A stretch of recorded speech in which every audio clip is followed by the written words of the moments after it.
Hello students, good morning all of you. This is your Prabhakar and welcome to our channel Dawn of Chemistry. In my electrolysis part 1, we have discussed about the qualitative part regarding the electrolysis. In this part 2, I am going to explain about the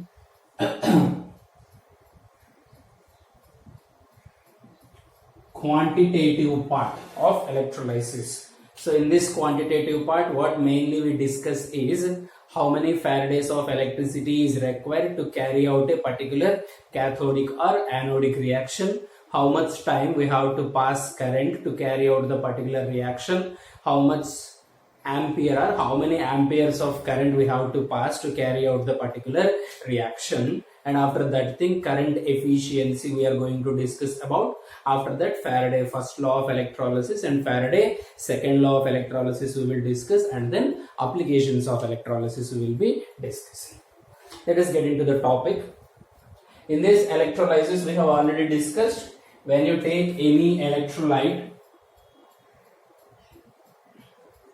that electrolyte will contain cation and then anion will be present. Cation goes to cathode and undergo reduction. Anion goes to anode and it will undergo oxidation. Let us see some cations and anions and how they will be undergoing oxidation and reductions and how many electrons they need for the carrying of the reaction. Let us first discuss with the cations, what are the different cations we are having and how they will be going. If you take first A group cations like sodium, potassium, rubidium and cesium, Na plus 1 electron gives Na. If you take second A group cations, beryllium, magnesium, calcium, strontium and then barium, Ca2 plus 2 electrons gives Ca. If you take third A group cations, Al, aluminum is present and then gallium is present. Boron will come under the non-metallic thing, so we will not consider that.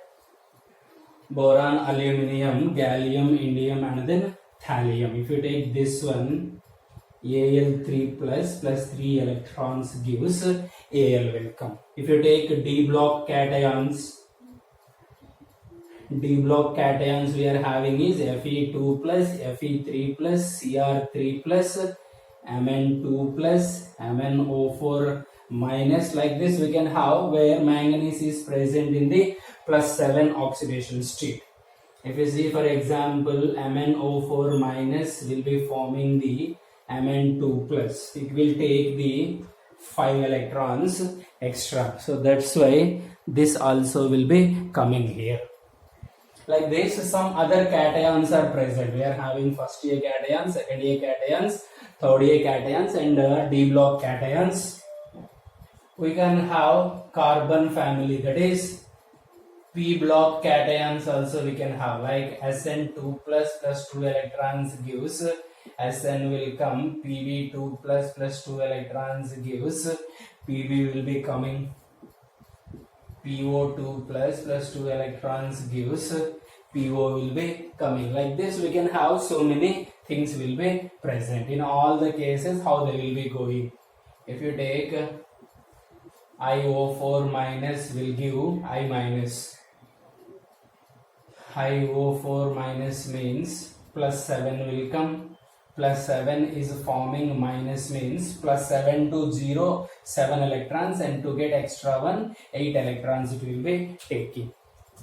Like this we can have different cations and they will be undergoing the reductions. And hydrogens we are having 2H plus 2 electrons gives H2 will be coming. Like this we can have so many cations we will be having and how they will be taking the electrons to form the neutral compounds or elements is possible.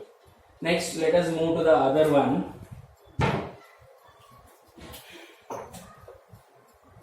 That is anions. Let us see what are the possible anions we will be having and how they are going to affect the electrolysis concept.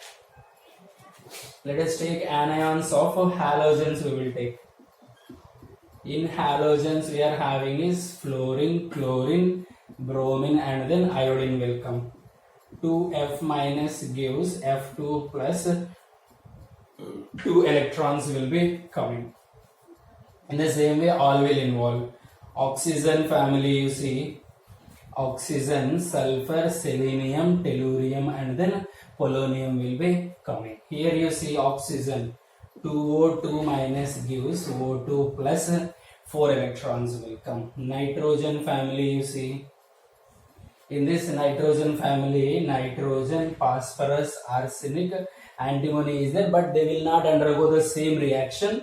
But for nitrogen, you see, 2N3 minus gives N2 plus 6 electrons will be coming.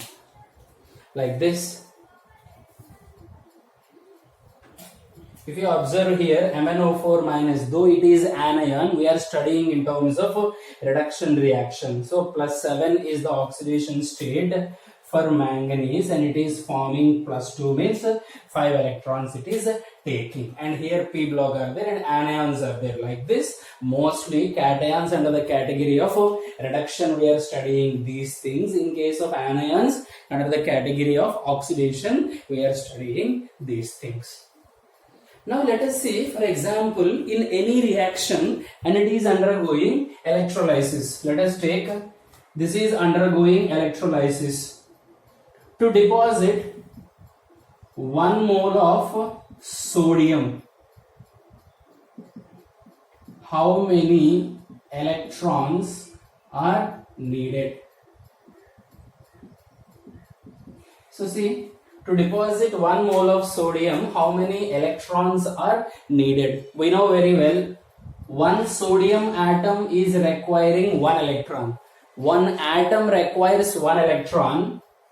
1 mole of sodium means 6 into 10 power 23 needed. 6 into 10 power 23 electrons. This is very clear. One sodium atom requires 1 electron. 1 mole of sodium requires 6 into 10 power 23 electrons. That means what is the charge means? 1 electron charge is 1.6 into 10 power minus 19 coulombs. And 1 mole of electrons means 6 into 10 power 23 into 1.6 into 10 power minus 19. You will get the 96,500 coulombs and we call it as 1 Faraday. And we call it as 1 Faraday. That's why we will be studying charge carried by 1 mole of electrons. To deposit 1 mole of first A group elements, you have to pass 6 into 10 power 23 electrons. That is nothing but the 96,500 coulombs and that is called as the Faraday. So that's why if it requires 1 electron in the reaction, that requires 1 Faraday. So that's why to deposit 1 mole of sodium, you have to pass 1 Faraday. For calcium, to deposit 1 atom of calcium, you have to pass 2 electrons. 1 mole of calcium, you have to pass 2 moles of electrons. 2 moles means it requires 2 Faradays of electricity. Aluminium requires 3 Faradays. Here 5 are there. So that's why here it requires 5 Faradays of electricity. Here it requires 2 Faraday, 2 Faraday, 2 Faraday. Here it requires the 8 Faraday and here it requires 2 Faraday and here you require, means here it will be released 2 Faradays will be released, 4 Faradays will be released and then 6 Faradays will be released. So to deposit 1 mole of substance, these many Faradays you have to pass. That is the first thing you have to identify. So whenever any reaction is happening, this is the basic thing you have to understand before studying the electrolysis reaction. Whenever there is electrolysis reaction, you have to understand how many electrons are involved in a particular reaction. In that particular reaction, whatever the number of electrons are involved, that many Faradays will be required to deposit 1 mole of the substance. That is the basic thing you have to understand.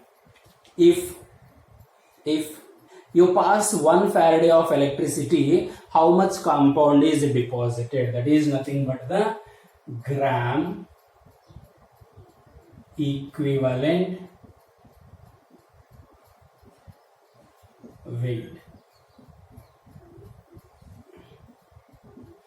So gram equivalent weight, or we call them as equivalents. It's not equivalent, just take gram equivalent weight. If you pass 1 Faraday, it will produce 1 mole of sodium. In the calcium case, if you pass 1 Faraday, it will produce half mole of calcium. In case of aluminium, 1 by 3 moles. 1 mole is deposited from 3 Faradays. 1 Faraday will deposit 1 by 3 moles. Here it forms 1 by 5 moles. Like that, whatever the weight deposited by passing 1 Faraday of electricity is called as the gram equivalent weight will come.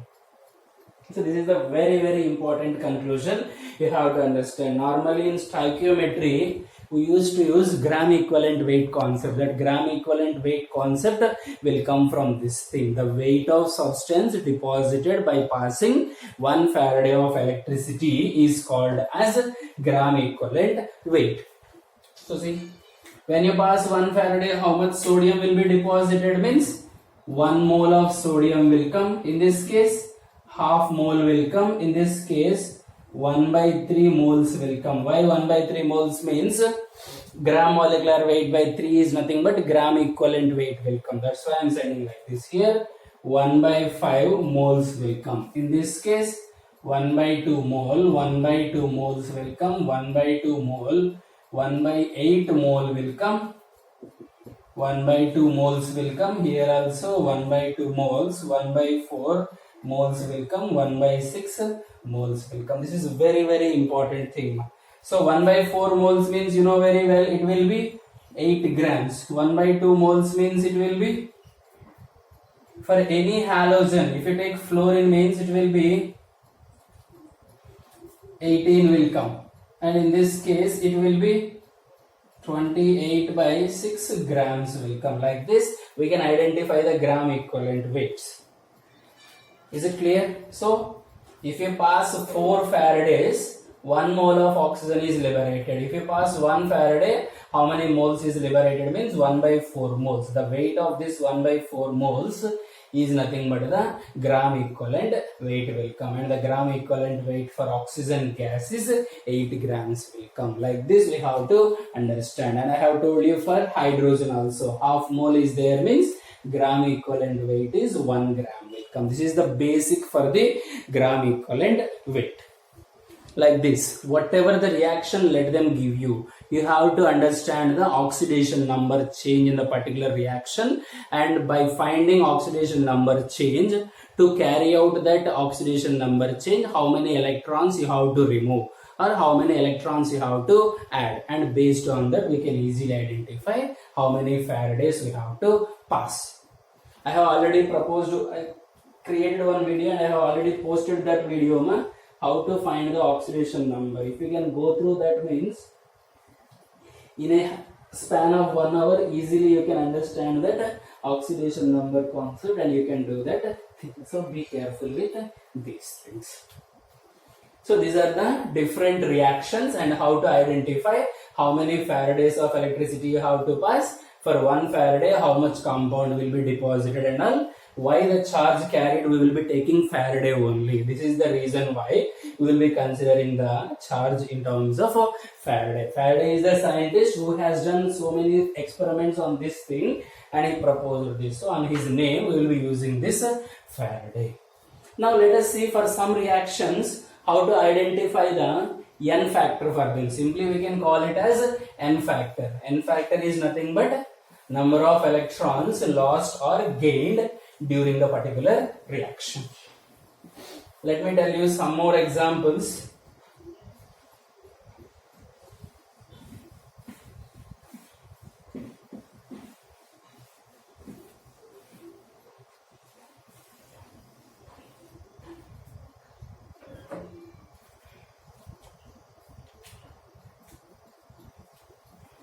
So let us take this one.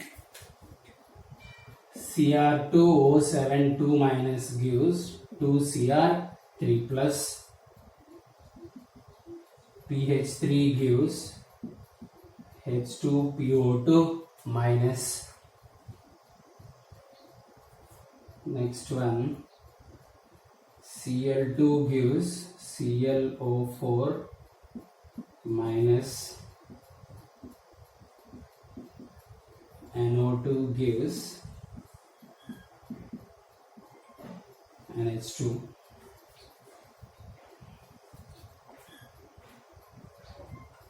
C2O4 2 minus gives CO2.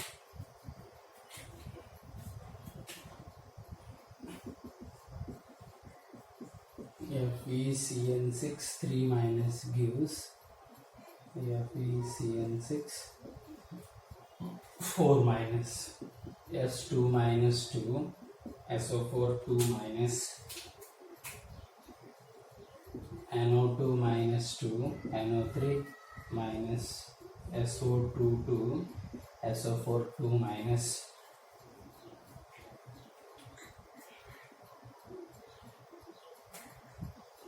Like this, we can have so many reactions. In this case, the question they ask you is, to carry out the reaction, how many Faradays of electricity we have to pass. So always try to study the electrolysis reactions in terms of Faradays passing only, instead of the amperes and time value. If you learn them in terms of Faradays as a standard thing, easily you can do the problem. So if you go with the time and all, means it will take so much time for you. So let us see, for this carrying out these reactions, how many Faradays we have to pass. Let us go with first one. I told you, find the oxidation state change. Here plus 6 oxidation state and here plus 3. Plus 6 to plus 3 means 3 electrons.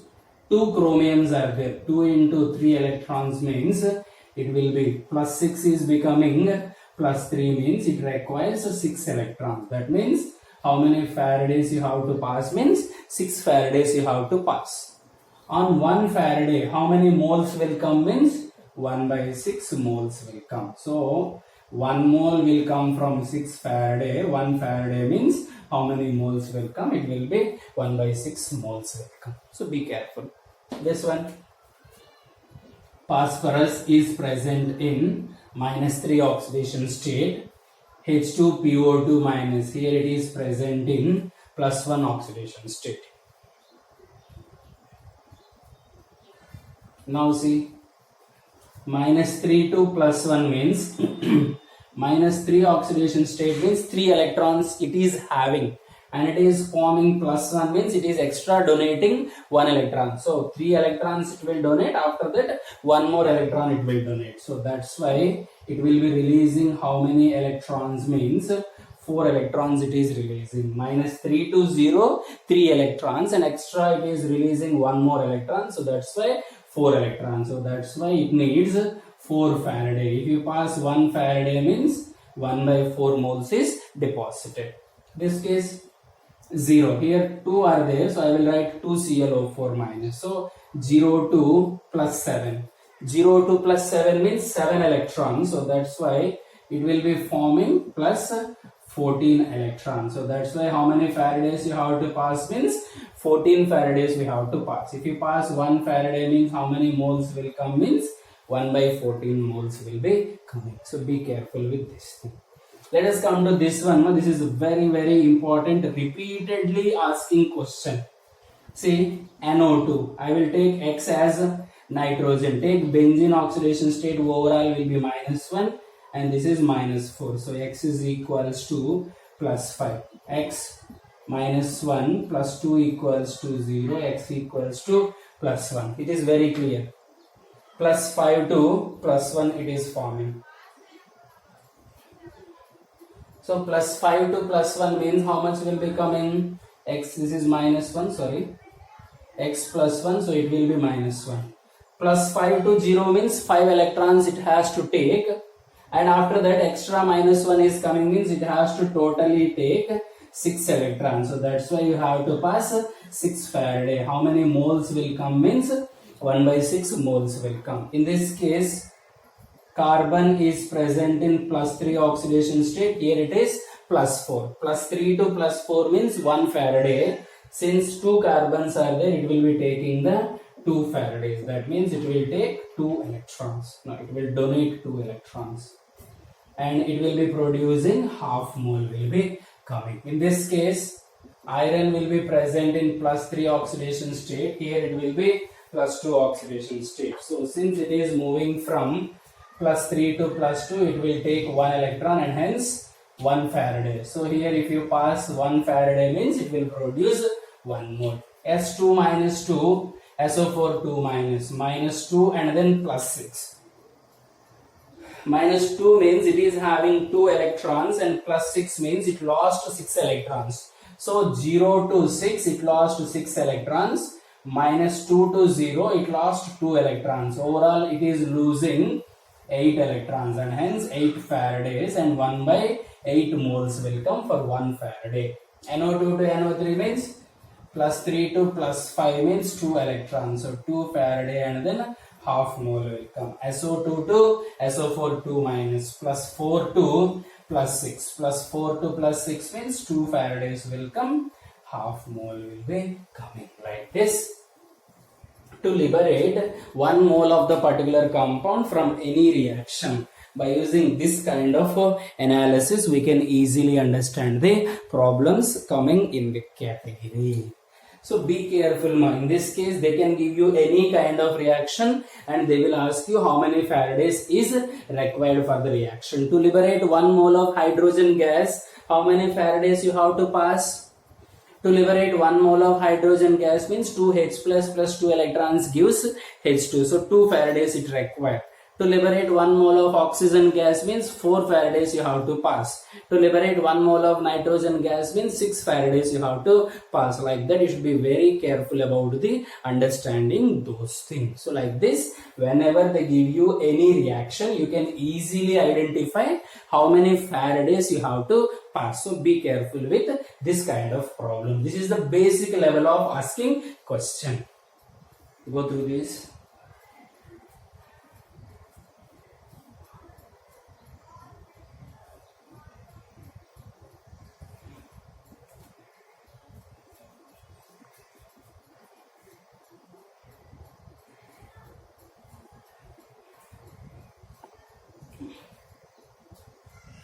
Right. Let us move to the next concept, Faraday's laws.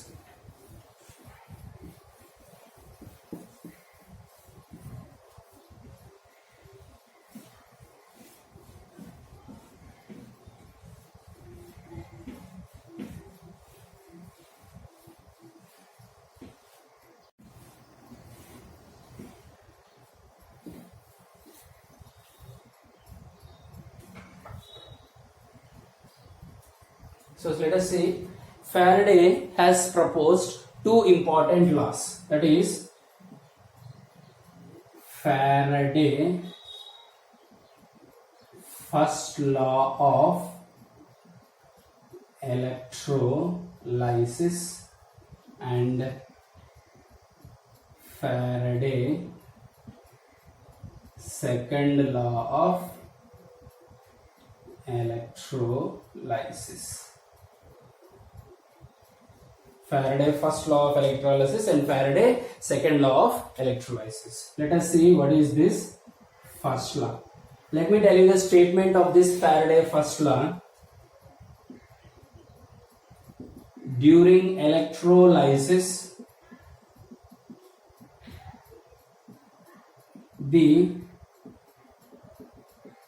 weight of compound or element deposited is directly proportional to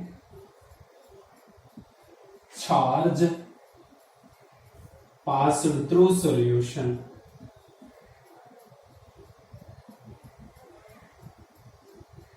This is a very important thing. During electrolysis, the weight of compound or element deposited or discharged We can take deposited or discharged. Deposited means at cathode or anode. It may be possible. If it is metals means they will go and deposit. If it is gases means they will be discharged. So during electrolysis, the weight of compound or element deposited or discharged is directly proportional to the charge passed through the solution. And he proposed W is directly proportional to Q. If you remove the proportionality constant, you can put W equals to ZQ. Z is equals to electrochemical equivalent. So what is this electrochemical equivalent means? See, Z is equals to W by Q. If Q equals to 1, Z is equals to W. So you can define this as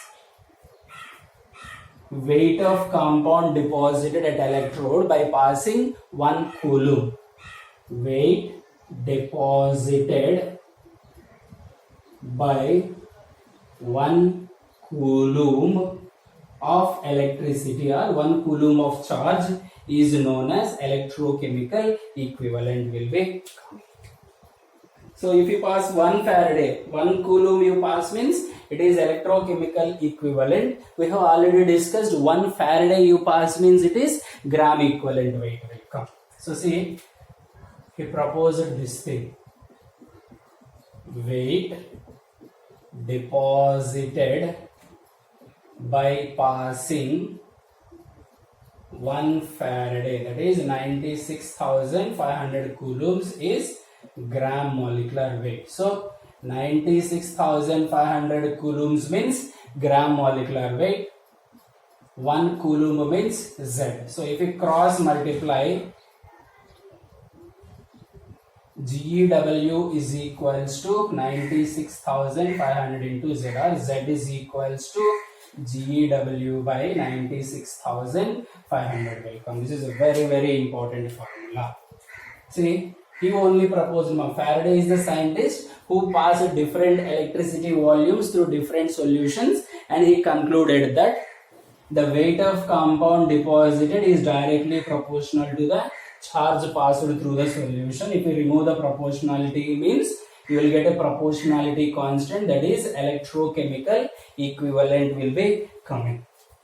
The weight of substance deposited by passing 1 coulomb of electricity is nothing but the electrochemical equivalent. If you pass 96,500 coulombs means the weight deposited is gram equivalent weight will come, from which you can find the Z value. If you can substitute this into this one, what will come? W is equals to ZQ. We know very well Q is equals to IT will come. I is equals to, since I is equals to Q by T, current is equals to number of coulombs in 1 second. So Q equals to IT, W is equals to ZIT. In place of Z, GeW by 96,500 into I into T will come. This is a very, very important formula. So whenever, what is Faraday's first law of electrolysis means the weight of substance deposited at electrode is directly proportional to the charge passed through the solution. Every student will have a great confusion about these formulas derivation only. The formulas derivation is very simple. Weight is directly proportional to the charge. Remember, if you remove the proportionality constant, you will get Z value. In place of Q value, we can put the IT value, from which you can write down 1 Faraday you pass means GeW, 1 coulomb is Z. So how can you derive this relation? From this thing, you can have different relations. See, W is directly proportional to GeW. W is directly proportional to Z. W is directly proportional to I. W is directly proportional to T when others are kept constant.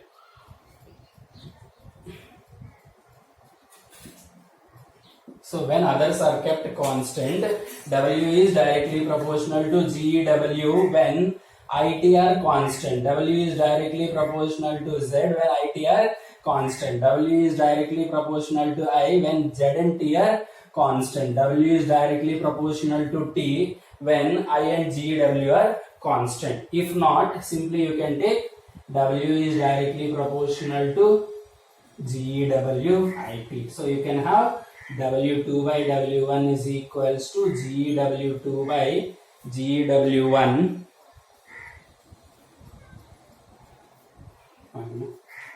I'll close up to here.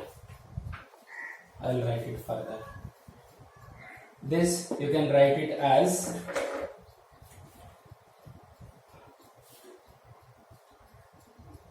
I will remove this thing and I will write it. I will write here. Faraday first law, how can I represent? W2 by W1 equals to GW2 by GW1 into I2 by I1 into T2 by T1 will be like this. We can have this formula. From this thing we can derive the Faraday second law of electrolysis. What is that? Faraday's second law of electrolysis means, just go through this for 1 minute. I will explain that also.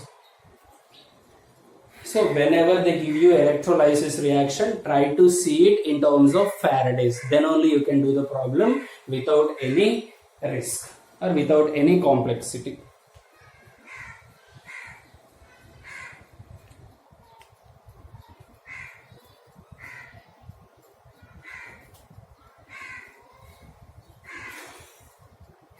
Right.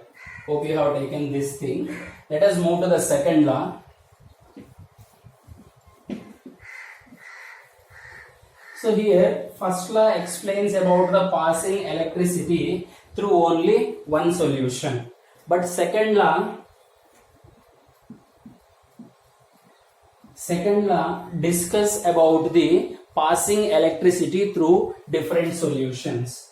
I will take a solution AB. I will take a solution PQ, I will take a solution XY, and I will connect them in a series. Why we have to connect them in a series means then only you can pass the same amount of electricity through them. When same amount of electricity passed through different solutions connected in series. When same electricity passed through different solutions connected in a series for same time, that means I is constant and T is constant, which you can conclude that W2 by, if this is 3 are there, so W3 is to W2 is to W1 is equals to Z3 is to Z2 is to Z1 is equals to GW3 is to GW2 is to GW1 will come. If two solutions are there, A, B and then PQ, then W2 by W1 is equals to Z2 by Z1 is equals to GW2 by GW1 will come.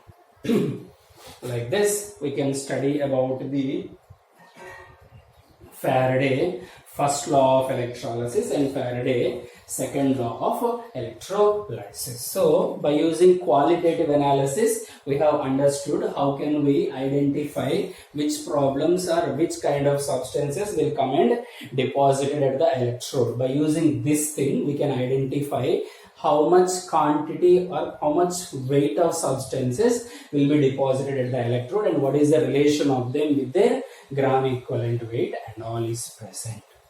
So like this, we can study about the quantitative approach to the electrolysis.